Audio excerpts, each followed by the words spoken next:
बिस्मिल्लाहिर्रहमानिर्रहीम। कल हमने यहाँ पे स्टॉप किया था।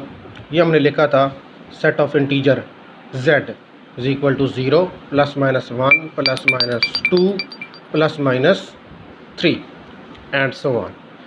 इस सेट ऑफ इंटीजर्स को हम इस तरह भी लिख सकते हैं, सेंटर में 0 लिख के राइट साइड पे plus 1 plus 2 plus 3 and so on, और लेफ़्ट साइड पे minus 1 minus 2 minus 3 and so on.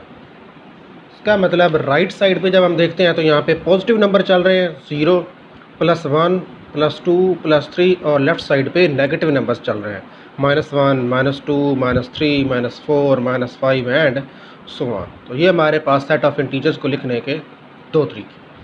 उसके बाद हमने कहा था कि इससे जो बड़ा सेट होता है वो होता था सेट ऑफ रैशनल।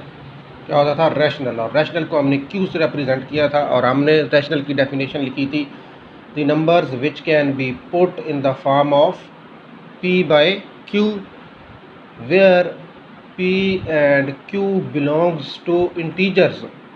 मतलब ये जो p और q ये कहाँ से होने चाहिए? ये इंटीजर में से होने चाहिए। ये जो p और q है ये कहाँ से होने चाहिए? p q set of integers में से होने चाहिए। एग्जैक्टली इंटीजर्स के अंदर से आपने उठाने हैं। ये सेट ऑफ इंटीजर है p, और ये नीचे q। p ये जो ऊपर वाला नंबर होता है फ्रैक्शन में, इसको बोलते हैं न्यूमरेटर, और ये जो नीचे वाले नंबर होता है इसको बोलते हैं डिनोमिनेटर।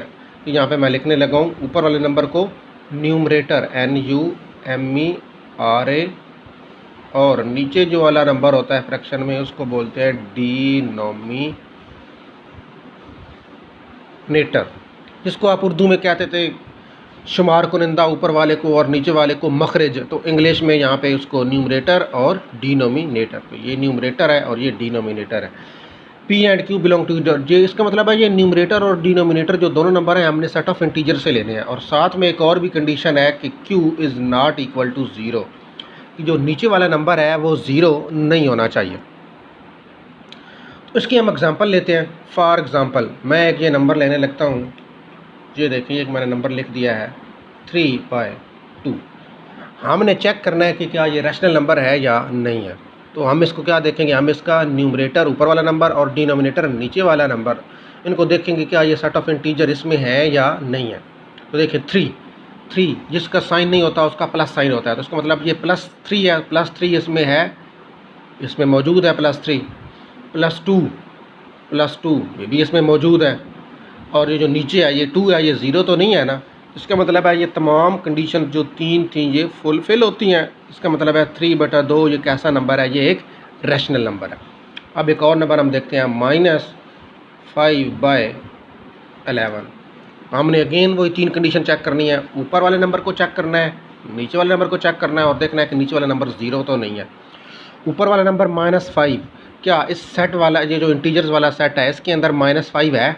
ये देखें ये -1 -2 -3 -4 आगे चल के -5 आ जाएगा। इसका मतलब है -5 इंटीजर्स के अंदर से ही है, इंटीजर्स का ही मेंबर है। और +11 1 2 3 4 5 6 7 8 9 10 आगे चल के कहीं 11 आ जाएगा, प्लस का 11। तो 11 भी इसी सेट का मेंबर है। तो 5 -5 भी इसी का मेंबर और 11 भी इसी का मेंबर। तो इसका मतलब है, और ये जो नीचे 11 ये 0 भी नहीं है, तो इसका मतलब है ये -5/11 ये भी कैसा नंबर है? ये भी एक रैशनल नंबर है। इसी तरह अगर मैं ये लिखता हूँ 110/-21, आपने इसी तरह देखना है कि प्लस का 110 है, इस तरह आगे चल के कहीं चल के +110 आ जाएगा, इधर लेफ्ट साइड पे चलेंगे तो -21 आ जाएगा। तो ये दोनों number again set of integers में से हैं, और -21 0 भी नहीं है। तो ये कैसा नंबर है? ये हमारे पास अगेन एक रैशनल नंबर है। और अगर हम इसके ऊपर आते हैं 5√3, 5√3, 5 का जज़र बटा 3 जिसको आप उर्दू में कहते थे। तो देखिए 5² क्या इनमें कभी आएगा? ये +1 है, +2 है, +3 है, +4 है, +5 है, +6 एंड सो ऑन चलता रहेगा। +5² तो कभी भी नहीं आएगा इस नंबर के इस सेट के अंदर। जो प्लस 5 स्क्वायर रूट है ये सेट के अंदर मौजूद ही नहीं है, सेट का मेंबर ही नहीं है। और जब हम 3 देखते हैं तो फिर 3 देखने की ज़रूरत ही नहीं है, जब ऊपर वाला ही जो है वो इसका मेंबर ही नहीं है। इसका मतलब है ये वाला जो हमने नंबर लिखा है ना 5 स्क्वायर रूट ओवर 3, ये वाला नंबर ये रैशनल नंबर नहीं है। ये क्या है? ये रैशनल नंबर नहीं है। इसी तरह अगर मैं ये लिखता हूँ -7 ओवर सपोज लिख देते हैं 11 स्क्वायर रूट 11 का जज़र, तो -7 ये तो है इस सेट के अंदर मौजूद, इधर चलते चलते -7 आ जाएगा। लेकिन जब आप +11 पे आएंगे तो 11 का जज़र इस सेट के अंदर मौजूद नहीं है। 11 इसके अंदर मौजूद है लेकिन 11 का जज़र इसके अंदर मौजूद नहीं है। 11 square root is not belong to set of integer. तो इसका मतलब है हमारे पास ये वाला जो नंबर है ये भी कैसा नंबर है? ये भी हमारे पास रैशनल नंबर नहीं है। यहाँ से इर्रेशनल नंबर की डेफिनेशन अराइज करती है, the numbers which are not rational that are called irrational. तो इर्रेशनल को हम क्यू प्राइम से रिप्रेजेंट करते हैं और हम इसको लिखते हैं the numbers which are not rationals are called irrational. तो फिर उनको हम क्या बोलते हैं? इर्रेशनल बोलते हैं। ऐसे नंबर जो रैशनल नहीं होते वो इर्रेशनल कहलाते हैं और उनको हम क्यू प्राइम से रिप्रेजेंट करते हैं। तो कुछ और तरह की भी रैशनल इर्रेशनल नंबर हो सकते हैं। फॉर एग्जांपल मैंने ये एक नंबर लिखा है सिंपल 2, इसके बारे में बताना है क्या ये रैशनल है या नहीं है। तो देखिए आपको पता है कि जो भी नंबर होता है जिसका बटा नहीं होता उसका बटा 1 होता है, ये तो हमें पता है शुरू से ही। जब मैंने खाली 2 लिखा तो इसका मतलब है ये 2/1 है, इसका न्यूमरेटर 2 और डिनोमिनेटर 1 होता है। जिसका भी बटा नहीं होता उसका बटा 1 होता है।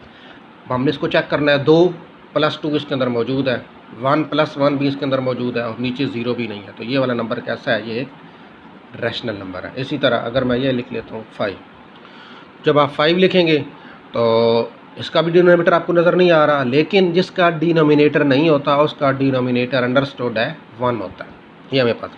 अब आपने इसको चेक करना है 5 को, 5 + 5 इसके अंदर मौजूद है, आगे चल के +5 आ जाएगा और ये +1 है नीचे, तो +1 भी इस सेट के अंदर मौजूद है। तो ये भी एक रैशनल नंबर। इसी तरह -27 इसका भी हमारे पास डिनोमिनेटर बटा 1 होगा, तो ये भी हमारे पास कैसा नंबर बन जाएगा? ये भी हमारे पास एक रैशनल नंबर बन जाएगा। अगर मैं इस नंबर को देखूं 16 स्क्वायर रूट ओवर 3, इसके बारे में बताना है। ये देखें 16 स्क्वायर रूट जो इसको अगर हम सिंप्लीफाई करें तो ये बन जाता है 4/3, क्योंकि 16 एक परफेक्ट स्क्वायर है तो इसका स्क्वायर रूट निकल आता है और वो 4 आता है, तो ये 4/3 बन जाता है। तो इसका मतलब है ये वाला जो नंबर है ना, ये वाला नंबर ये भी एक रैशनल नंबर है। क्यों? क्योंकि 16 स्क्वायर रूट 4 के बराबर होता है और 4 इसके अंदर मौजूद है और नीचे 3 है, +3 भी इसके अंदर मौजूद है। तो हमारे पास ये वाला नंबर क्या है? ये एक रैशनल नंबर है। ये कैसा नंबर है? एक रैशनल है, ये एक रैशनल है। लेकिन अगर हम ये नंबर लेते हैं 5 स्क्वायर रूट ओवर 7, सपोज अगर मैं ये वाला नंबर ले लेता हूँ तो 5 स्क्वायर रूट, तो 5 का जो जज़र है वो नहीं निकल सकता, 5 का जज़र निकल नहीं सकता और 5 का जज़र इसके अंदर मौजूद भी नहीं है। तो इसका मतलब है ये वाला आप जो नंबर है ना 5 स्क्वायर रूट, क्योंकि इस सेट के अंदर है ही नहीं, तो ये वाला जो नंबर है ये एक इर्रेशनल नंबर है। ये एक इर्रेशनल नंबर है। जैसे ऊपर हमने लिखे थे कि ये दोनों इर्रेशनल नंबर थे, ये भी rational rational rational rational rational rational rational, ये वाला इर्रेशनल और ये एक इर्रेशनल और एक ये वाला इर्रेशनल, ये वाला नंबर है इर्रेशनल। तो जनाब ये तो स्टोरी थी इर्रेशनल की। इसी तरह आप और भी इनकी एग्जांपल बना सकते हैं रैशनल और इर्रेशनल की। और फिर मैंने आपको आगे ये भी बताया था कि आगे इससे बड़ा जो है वो सेट ऑफ रियल बन जाता है। और सेट ऑफ रियल कैसे बनता था? सेट ऑफ रैशनल और सेट ऑफ इर्रेशनल, इन दोनों को इकट्ठा करते थे। देखिए ये हमारे पास क्यू रैशनल का भी एक सेट है और क्यू प्राइम ये इर्रेशनल का भी एक सेट है। तो जब भी सेट्स को कंबाइन करते हैं तो उनके दरमियान यूनियन डालते हैं। सेट्स को कंबाइन करने के लिए यूनियन डालते हैं। खाली नंबर्स को कंबाइन करने के लिए हम क्या कर देते हैं? जमा लगाते हैं, नंबर्स को आपस में ऐड कर देते हैं। लेकिन जब सेट्स आपस में ऐड होते हैं तो वो प्लस नहीं होते बल्कि उनका दरमियान यूनियन डालते हैं, उनको ऐड अप कर दिया जाता है यूनियन के थ्रू। तो ये तो हमारे पास जी स्टोरी थी रैशनल और इर्रेशनल की। उम्मीद है आपको रैशनल इर्रेशनल जो है वो समझ आ गए होंगे। नेक्स्ट टाइम हम क्वाड्रेटिक इक्वेशंस की तरफ जाएंगे।